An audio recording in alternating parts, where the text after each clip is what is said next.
되게 난감한 것 중에 하나가 네. 맞벌이 가정이거든요. 네네. 코로나 때문에 정말 부모가 둘 중에 한 명은 집에서 아이가 학습하는 것도 옆에서 지켜봐줘야 되고 도와줘야 되고 또 아이를 혼자 둘 수 없으니 누군가 한 명이 집에 있어야 되고 네. 이런 상황인데 이제 또 코로나에 대해서도 얘기를 해야 될 것 같은데 뭐 이제 내가 뭐 아이패드나 뭐 노트나 뭐 노트북을 사야 되나? 애들이 이제 항상 이 비대면 수업을 해야 되니까 네. 그런 거부터 시작해서 뭐 준비해야 되나? 그러니까 아니면 나는 맞벌인데 그런 수업을 어떻게 하지? 막 별 고민을 많이 하실 것 같아요. 그러니까 특히 맞벌이 부부. 학교에 이렇게 보내주고 데리고 오고 이게 아니라 네. 어느 날은 막 수요 목요일에는 학교를 갔다가 가고. 뭐 화요일에는 교육방송을 듣고 막 정말 매일매일 변동되는 거예요. 그래서 제가 한두 번은 막 중요한 약속을 잊은 적도 있거든요. 그러니까 그 학원이지만 피아노 수업을 잊은 거예요. 근데 맨날 바뀌는 거예요. 맨날 스케줄이. 그러니까 이게 그렇죠. 너무 대처하기 어렵고 또 비대면 수업을 하면 제가 옆에서 쭈그리고 앉아 있거든요. 네. 왜냐면은 엄마 채팅 안 돼! 채팅! 뭐 막 1학년이라서 선생님 손들기를 눌러보세요. 그 줌에서 손들기 네. 누르라 그러면 안 보여서 저 보자 수업을 옆에서 보면은 안 보여 선생님 전 했어요 선생님 아니에요 선생님 막 선생님 네. 다음 수업 진행해야 되는데 진행이 안 되는 거예요. 아 진짜 어떻게 해야 돼요? 선생님 어떠셨어요? 지난 한 해? 저희도 뭐 너무 많은 시행착오를 겪어서 그러니까 특히 1학년은 이 상황이 너무 그러니까 뭐 시스템이 잘 갖춰져도 힘든 상황이거든요. 그리고 학교 1학년은 사실은 뭐 학교 적응하는 방법을 배우는 시기인데 이걸 지식적으로 뭔가 뭐 온라인을 통해서 뭔가 내보내야 되고 근데 학부모 입장에서 보면 도대체 이게 뭔지 이런 부분도 엄청 많아요. 근데 저희는 EBS를 통해서 국어 수학 수업이 또 나가고 또 통합 정도 하고 뭐 창체 활동이라서 이런 것들만 저희가 이제 수업 그 계획을 만들어서 놓고 이제 진행을 했는데 활동 중심이 너무 많거든요. 근데 이거를 지식 전달 체계로 내보내야 하는 거니까 그러니까 갭이 너무 많은 거예요. 내보내면 너무 허접하고 또 뭐 이 상황을 다 영상물 찍어서 내보내는 상황거리도 안 돼요. 그러니까 그래서 1학년은 코로나 시기에 제일 피해자인 것 같아요. 그리고 저도 뭔가 수업 하나를 뭐 준비해서 내보내는데 사실 에너지 소모 엄청 많거든요. 줌 수업 하고 나면 집에서 한번 줌 수업을 했는데 저희 딸이 와서 건드렸는데 제가 되게 예민했어요. 엄마 그렇게 힘들어? 그런데 긴장도 엄청 세거든요. 그러니까 그 1시간 동안. 그래서 부모님들 입장에서는 일단은 뭐 이것도 잘하려고 하는 그 과정도 필요하긴 한데 이제 기본적인 매뉴얼 숙지할 때까지는 부모님이 지켜보고 일러주고 하고 이것도 손을 놔야 되는 것 같아요. 그리고 어느 시점에 이제 그 스마트폰보다는 노트북을 마련하셔야 되고 제가 보기에는 올해도 이 상황으로 계속 진행될 거라고 그럴 것 같아요. 예. 해요. 그러니까 어느 정도 매뉴얼이 익숙해질 때까지는 주고 저는 그냥 아이 방법대로 가도록 내버려 둬야 되는 것 같고요. 공간은 사실은 자기 개인 방보다는 거실을 학교 상황으로 바꿔야 된다고 생각이 들어요. 정말 TV를 씌워놓던가 없애야 되는 상황이고 테이블 놓고 그 자리에서 공부가 이루어진다는 개념으로 딱 그 고정 자리를 만들어서 하도록 해야 되고 학교에서 요즘에 뭐 이제 부석적으로 유인물 같은 거 많이 나가잖아요. 학습지나 이런 거 1학년은 많이 나가는데 계속 방문해서 그걸 받아가는 시스템이에요. 그래서 프린터는 꼭 마련하셔서 조금 학교에 굳이 안 와도 학교 오는 시간이 또 비대면 때문에 막 이렇게 시간을 쪼개서 정해놓고 그 시간을 이렇게 배부하다 보니까 시간 맞추기도 어려우실 것 같아서 그런 게 다 준비해놓고 파일로 넘기면 훨씬 더 쉬울 텐데 이 생각은 좀 들더라고요. 그러니까 그리고 뭐 이학습터나 그 동영상 수업 이루어질 때 부모님이 우리 아이를 이제 울타리가 또 집안이 좁잖아요. 그러니까 뭐 너무 또 디테일하게 바라보시면서 이 100점 100점 나와야 된다는 그 개념으로 또 가세요. 그래서 어머님하고 상담하면서 그걸 고민하시는데 그냥 걔가 시간 되면 뭐 EBS 올해는 할지는 모르지만 수업 듣고 책 펴고 할 수 있을 정도가 되면 그냥 괜찮은 거다. 그래서 저는 낙제 점수인지 모르지만 70%만 되면 어머님이 그냥 긍정적으로 인정하고 아이에 대해서 너무 체근하지 마시라고. 근데 100점을 기준으로 두면 100점 하는 애가 몇 명이나 있겠어요. 그러면서 힘든데 그냥 좀 여유 있게 이 상황은 특별한 상황이니까 그 정도 두고 아이가 어느 정도 자기 힘으로 굴러간다 그러면 괜찮습니다. 걱정 안 하셔도 됩니다. 그래서 사실은 교과서를 다 적고 1학년을 어떻게 지내야 된다 그러면 홈스쿨링 하시는 분도 있잖아요. 그러니까 그런 분들의 관점으로 바라보셔도 될 것 같아요. 저는. 그러니까 독서하고 기본적인 뭐 국어도 다 독서로 되고 통합도 다 독서에다가 그다음에 뭐 수학 정도만 굴러간다고 하고 나머지는 자기가 좋아하는 것 만들어 보기 뭐 음악 듣기 뭐 이런 식으로 그냥 아이한테 주어진 시간을 좀 자유 시간을 주면 좋겠다는 생각이 들어요. 그래서 잘 하시는 분은 방학 때도 오전은 좀 어머님이 그 아이랑 상의해서 뭐 해야 되는가 정해지면 오후 시간은 개인 시간 준다 그러더라고요. 저는 그게 더 좋은 것 같아요. 근데 오후 시간까지 어머님이 원하시는 대로 끌고 가려면 이게 너무 힘들거든요. 네. 학습은 그렇게 된다고 이제 어렴풋이 감을 잡았는데 되게 난감한 것 중에 하나가 네. 맞벌이 가정이거든요. 네네. 코로나 때문에 정말 부모가 둘 중에 한 명은 집에서 아이가 학습하는 것도 옆에서 지켜봐줘야 되고 도와줘야 되고 또 아이를 혼자 둘 수 없으니 누군가 한 명이 집에 있어야 되고 네. 이런 상황인데 학교에서 혹시 그 맞벌이 가정을 위해서 뭔가 지원하는 제도 같은 게 그 있을까요? 돌봄 프로그램 있어요. 네. 그 돌봄 원래 하는 아이도 있고 이 코로나 때문에 이제 오후 시간이 아니라 오전 시간 그 학습 시간 정규 시간 그 내 아이를 돌봄을 맡기실 그런 필요가 있으시면 학교에서 다 받아들이고 있어요. 그러니까 학교 와서 뭐 온라인 수업이나 이런 수업을 그 도우미 선생님이 다 계시면서 줌 수업 이런 거 다 참여하고 있거든요. 그러니까 네. 학교에서 아니 집에서 방치되는 것보다는 훨씬 더 학교가 안전하고 아이가 이제 규칙적으로 생활할 수 있는 그런 시간을 확보할 수 있으니까 학교 시스템을 이용하시는 거 적극 권합니다. 네. 사실 지금 학교에서는 어린이들이 어떻게 하루를 보내고 있는지 약간 관리하거나 파악하기가 되게 힘든 상황이지 않으세요? 그러니까 1, 2학년 같은 경우 뭐 보통은 이제 긴급 돌봄 아이들이 1, 2학년이 많잖아요. 그러니까 오전 중에는 그 EBS 듣고 그다음에 줌 수업까지 하고 오후 시간은 약간 그러니까 뭐 그 각자 프로그램이든지 좀 그 아이들이 이제 학교하는 시간이 다 달라서 이제 개별 시간으로 두기도 하고 또 프로그램 하러 오시는 분들이 있어요. 그러니까 보통 때는 뭐 다른 강좌 활동, 뭐 색종이 적기든지 뭐 책 읽어주는 분, 뭐 이런 분 와서 그 시간을 할애하고 있더라고요. 돌봄뿐만 아니라 이게 다른 어린이들, 그러니까 1학년 반 어린이들이 네.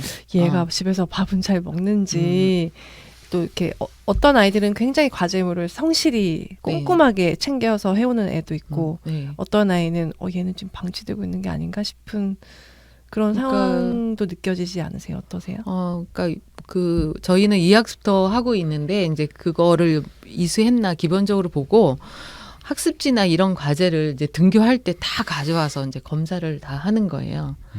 그러니까 그렇게 검사를 하다 보면 이제 아이가 이해를 했냐 안 했냐 이제 그 부분도 채점하다고 드러나고 또 뭐 접기 같은 것도 이제 색종이 접기나 뭐 이렇게 책 읽고 하는 부분도 있는데 그런 부분은 이제 아이 손만 거친 부분도 있고 또 부모님이 해주시는 부분도 있긴 하더라고요. 근데 그러니까 그런 부분은 어머님들이 완성도를 높이려고 사실은 많은 노력을 기울이기보다는 저는 조금 미숙한 점이 보여도 아이들이 있으면 좋겠다는 생각은 많이 했어요. 공통적으로 저희 선생님들이 다 엄마가 접은 것 같아. 그러다 보면 엄마 숙제가 되면 안 되는데 이게 어쩌다 보니까 엄마 숙제가 돼버려요. 근데 어머님들은 이제 학교에 보낸다니까 엉망으로 보낼 수 없다는 생각은 했는데 저는 코로나 아니어도 만약에 혹시 집으로 가는 과제가 있더라도 아이 힘으로 하게 설령 뭐 테스트 평가를 어떻게 낮은 수위를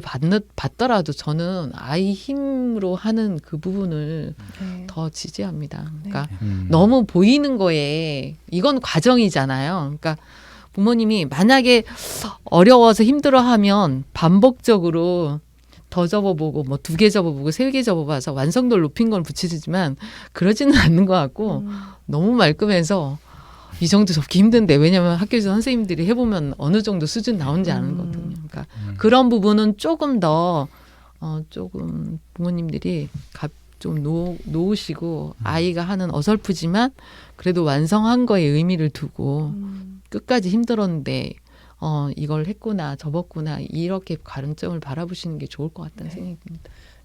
우리가 항상 자기주도 학습만 얘기했지 자기주도 생활에 대해서는 얘기를 하지 않았는데 그 부분이 얼마나 중요하고 학습이 이전에 생활이다 그 말씀을 굉장히 많이 느꼈어요.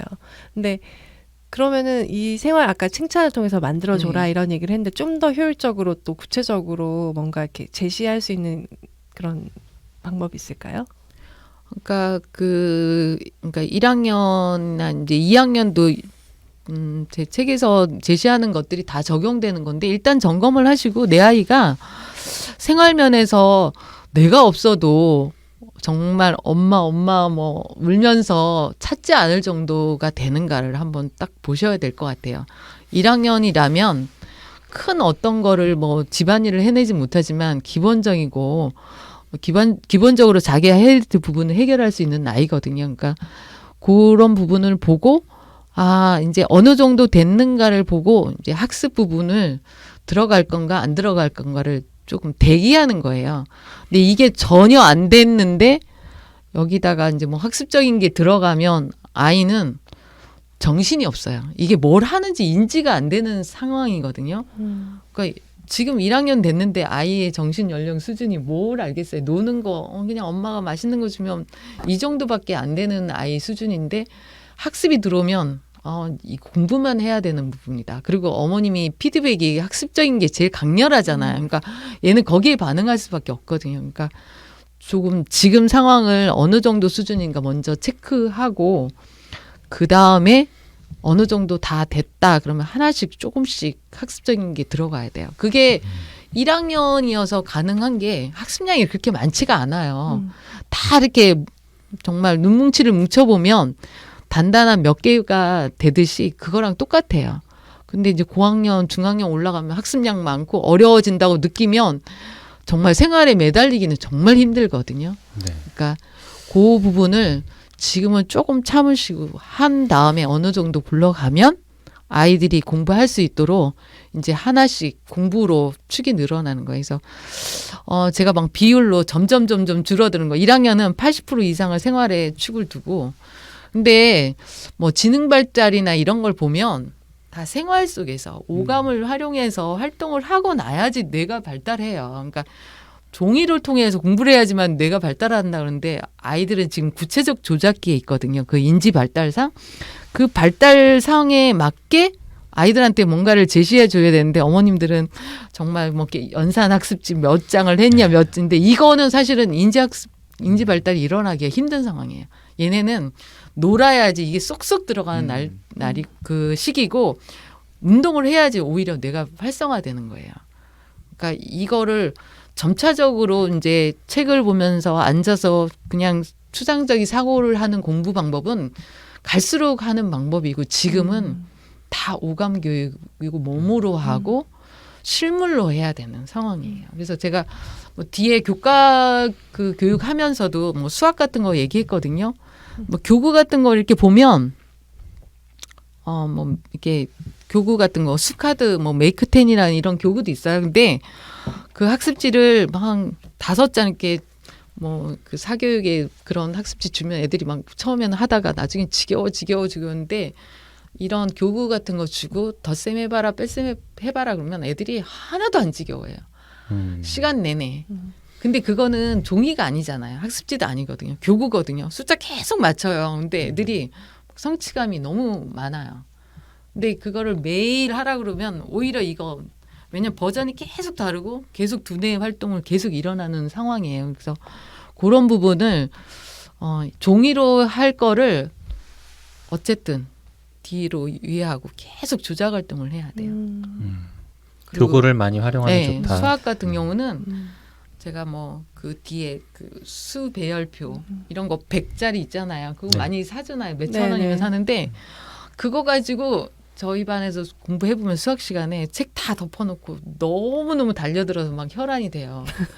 뭐 이렇게 1부터 100까지 있잖아요. 2보다 뭐 3 큰 수 그러면 이거 펴놓고 해요. 근데 머릿속으로 하는 애도 있지만 요걸 보고 이렇게 3칸 넘어가는 거. 네. 귀여워. 그걸 하면서 네. 덧셈을 하는 거예요. 이게 네. 덧셈이라는 생각이 안 들잖아요. 그쵸. 근데 저는 덧셈을 하는 거예요. 그리고 5보다 뭐 2 작은 수, 그럼 5에서 2 빼는 거, 그럼 3. 그리고 뭐 아래로 또 가고 옆으로 가고 계속 거기서 하고 뭐 선생님 마음속에 숫자 맞춰봐 그러면서 계속 20개를 해요. 근데 집에서 충분히 할 수 있어요. 수 배열표를 놓고 선생님 말하는 거 들어봐. 뭐 50보다 크고 100보다 작아. 그럼 애들이 100 범위에서 50으로 딱 줄어들잖아요. 여기에서 또 내요. 짝수야. 업다운이네요. 업다운. 계속 축소해 가면서 네. 계속 추리를 하는 거예요. 거기에 맞는.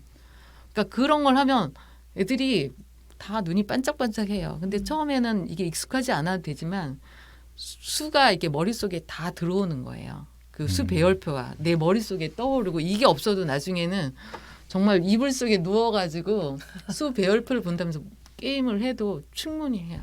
그러니까 이게 덧셈 뺄셈 모든 규칙성이 다 나오는 거죠. 네. 그리고 뭐 이게 정말 구멍이 뚫렸어요. 종이가 찢어졌어. 이 중에 제일 큰 수가 뭘까? 그러면 애들이 그 규칙성을 알면 다 알아내요. 아래로 갈수록 커졌구나. 그걸 알고 또 오른쪽으로 하면 커지죠. 그럼 제일 큰 수고 거기에 짝수야. 이렇게 또 단서를 다루면 애들이 찾아내요. 이게 100부터 너무 단순한데 그 속에는 무궁무진한 거죠. 저는 그거 사라 그러고 그 교구도 많이 이제 얘기하거든요. 뭐 바둑돌 계속 이게 10보수 개념이 되게 많이 중요해 1학년 때요. 바둑돌 놓고 계속 짤짤이 이거 해요. 근데 가르기 모으기를 몇 장을 풀어도 재미없는데 이거는 너무 재미있어요. 몇 개게. 근데 이게 딱 보이면 5개 집었는데 이쪽은 얼마인가 이거를 맞춰요. 이게 보수 개념이거든요. 네. 그러니까 이걸 학습지를 주면 또 공부해 뭐 싫어. 근데 이거는 하나도.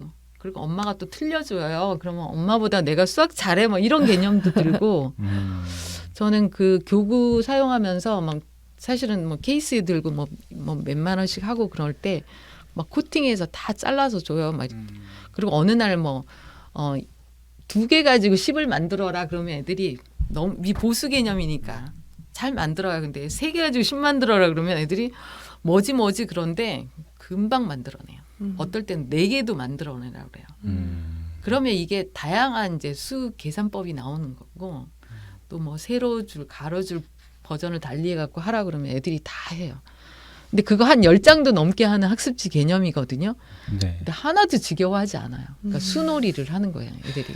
그러니까 이 책에 그런 놀이나 또 보드 게임 같은 네. 것들 그리고 때 그런 이 내용에 맞는 그리고 그 시기에 맞는 책들도 항목별로 다 국어에 좋은 거, 수학에 좋은 책들 이런 아이들이 볼 수 있는 책들까지 다 정리해 주셔가지고 네.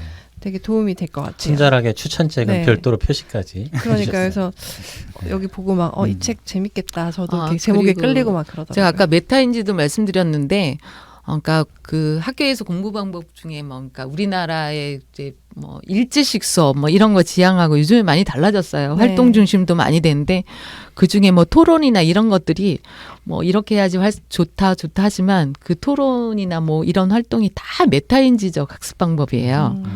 그러니까 토론은 뭐냐면 자기 머릿속에 다 공방이 들어가서 다시 나오는 형국이잖아요. 그래서 저는 교구 아까 수배열표 뭐 이런 교구도 다 구입하라고 하지만 화이트보드판 있죠. 네. 커다란 거. 거실에 그거 하나 놓고 선생님 놀이하라고 그래요. 그러니까 메타인지의 끝점이 가르치는 거예요. 그러니까 뭔가를 공부할 때 이해하는 거는 공부 완전 학습이 아니라 완전 학습처럼 보이는 거고 네. 누군가를 가르치면 2 더하기 3도 나는 이렇게 풀 수 있지만 누구를 가르칠 때는 다른 방법으로 가르치잖아요. 그러니까 선생님 놀이가 제일 좋은 거예요. 가르치라고. 그래서 그 가르치는 거를 제일 하기 좋은 방법이 보드판 갖다 놓고 메모하면서 선생님이 칠판에다 하잖아. 그걸 해보라 그러면 애들이 되게 신나해요.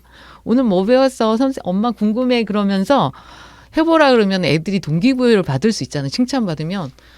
근데 공책에다 쓰고 이런 것도 되게 중요해요. 그러니까 중학년 넘어가거나 복습 그걸 하는 게 되게 중요한데 저는 어린아이들한테 그림도 그려보고 뭐 공책에다 그리거나 종이에다 그리지 않아도 보드판에 그리면서 뭐 또 잘못 그리면 지워버릴 수도 있고 그날 엄마한테 하고 싶은 말도 적어보고 그리고 통합교과에서 제가 주제 독서 얘기를 했거든요. 네. 근데 요즘에는 통합교과가 너무 잘 나와서 이 봄, 여름, 가을, 겨울로 이렇게 버전이 되어 있어요. 그러니까 겨울이면 겨울하고 뭐 우리나라 이렇게 되어 있는데 저는 올해는 이걸 많이 못했어요. 그러니까 그 주제가 딱 들어가면 모든 책을 다 가져오라 그래요. 이름 써서. 그러면 애들이 보통 5권 이상 가져오라 그래서 더미를 만들어놔요. 그리고 계속 읽는 거예요. 그러니까 자기는 5권 갖고 왔지만 아이들은 다 5권 이상 갖고 와가지고 읽고 싶은 걸 다 읽어요. 그리고 우리나라 공부를 하면 우리나라 공부에 대한 지식을 다 가져가는 거예요. 그러니까 주제가 있으면서 이 책을 읽으니까 맥락이 다 있는 거죠. 네. 그리고 나서 이제 마인드맵까지 해요. 어설프지만. 그리고 나서 집에 가서 부모님한테 한번 얘기해보라고 말을 해요. 그럼 전달해요. 근데 이제 개인차는 조금 있지만 이 책을 읽으면서 줄기도 찾아낼 수 있고 줄기에서 또 뻗어나간 파생되는 그런 개념도 있으면서 아이가 맥락을 찾게 되는 공부를 하는 방법이에요. 그래서 제가 아까 화이트보드 준비하라고 하는 이유가 네. 그 모든 것들을 책을 읽어가면서 만들 수도 있고 이런 부분은 이렇게 하지 않으면 수정하기도 편하잖아요. 근데 종이다 하면 수정하기 너무 불편해요. 지워야 되고 처음부터 다시 하려면 아이들이 좀 힘 부담되고 그래서 전 주제 독서 하면서 이렇게 하면 그러니까 크게 독서를 이제 뭐 자기가 좋아하는 책을 읽냐 뭐 하는데 만약에 없다면 이 주제 독서로 가면 돼요. 그러니까 3월에는 봄이거든요.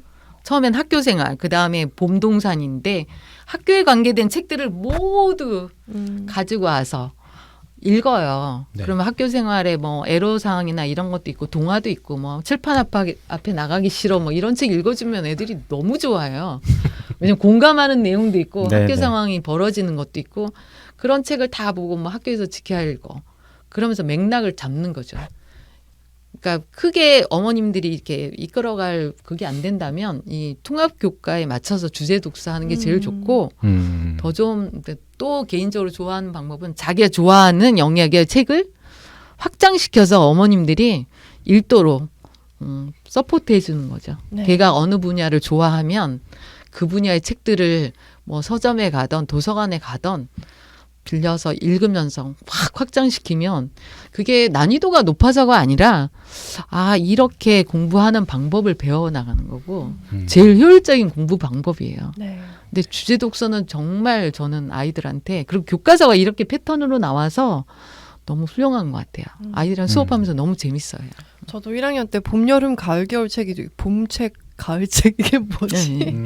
하겠는데 거기 완전 통합적으로 다 뭐 계절이면 온도도 있을 거고 뭐 여러 가지 자연 현상 또 거기에 뭐 옷을 입고 또 지역마다 온도가 다르다 뭐 그런 얘기까지 막 통합돼서 정말 나오더라고요. 그래서 되게 재밌었고 이제 3월이면은 선생님도 다시 이제 학교에 가셔야 되고 또 아이들은 그게 모니터상의 어떤 선생님이든 아니면 학교에서 선생님과 친구들을 만나야 할 텐데 좀 떨리고 걱정도 많이 돼요.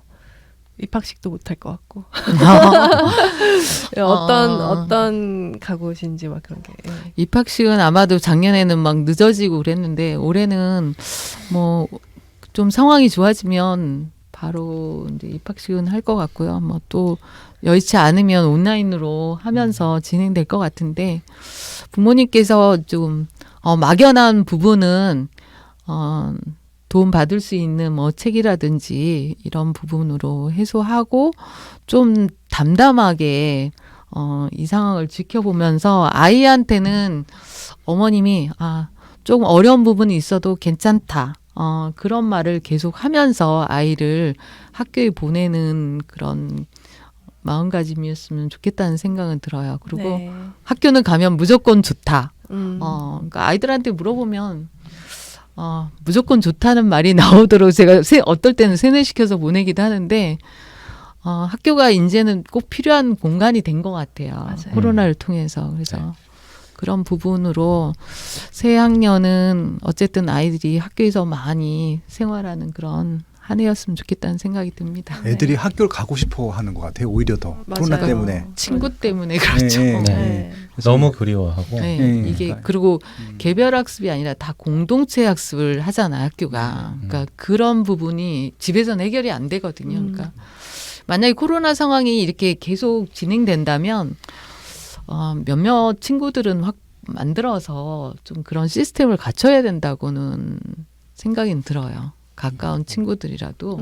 네, 아무튼 뭘 어떻게 대비해야 될지 잘 모르겠는 분들은 아미초 사서 한번 꼭 읽어보시고 네. 거실에 화이트보드 네. 그리고 수입 배열판 네. 네, 선생님들이 몇 노트북 개 사시고요. 찝어주셨죠. 몇몇 가지들 네, 준비 잘 하셔서 네. 입학 준비 잘 하시면 좋겠습니다. 네. 오늘 또 2시간 동안 이 눈발을 뚫고 네. 와주신 저희 김성원 선생님 감사드리고요. 다음에 또 좋은 콘텐츠로 모실 수 있으면 좋겠습니다. 네. 감사합니다. 감사합니다. 감사합니다. 감사합니다.